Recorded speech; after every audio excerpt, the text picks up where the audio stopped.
California was lauded for its initial response to the COVID-19 pandemic. It ordered a relatively early lockdown and looked to have infection rates under control. But that all appears to have changed. This week, California recorded its highest single-day spike.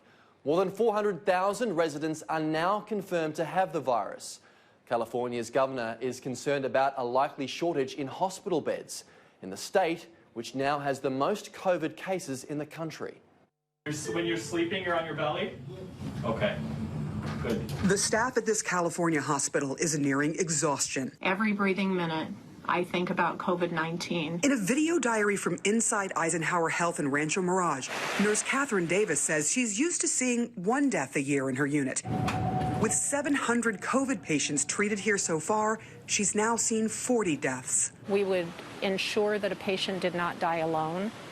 So, we would take turns spending time with them and holding their hand and talking to them. Doctors knew they had the beds to treat the surge, but not the staff. When we heard that the next, wave of relief might come in 2 weeks, 3 weeks, 4 weeks, that's when things become a little bit desperate. They asked the federal government for help, and it arrived. An Air Force medical team of about 20 helped shoulder the unending load. The stress here repeated all over California.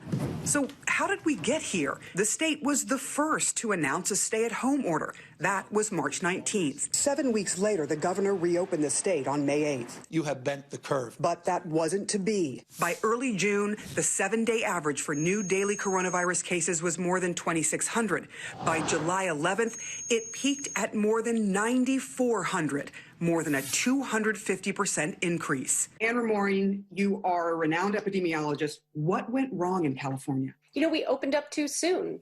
We didn't have the virus totally under control. Experts agree. Residents and local governments got complacent. I want to be back on the field now. Case in point, 3 suburban counties near LA all lifted their mask requirements under heavy pressure from angry residents. Now, hardworking Americans in all 3 counties are seeing a COVID surge, and hospital beds are filling up. And that's frightening, because where do we go from there?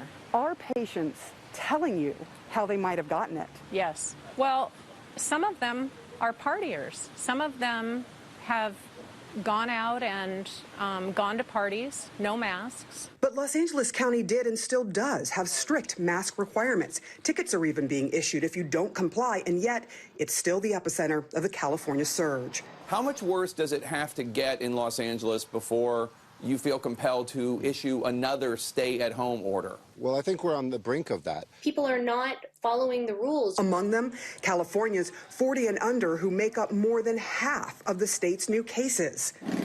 Also hard hit, the Latino community, which makes up a third of the state's population, but more than half of COVID infections. Sometimes it's mom and dad's work experience that has brought them into contact with it.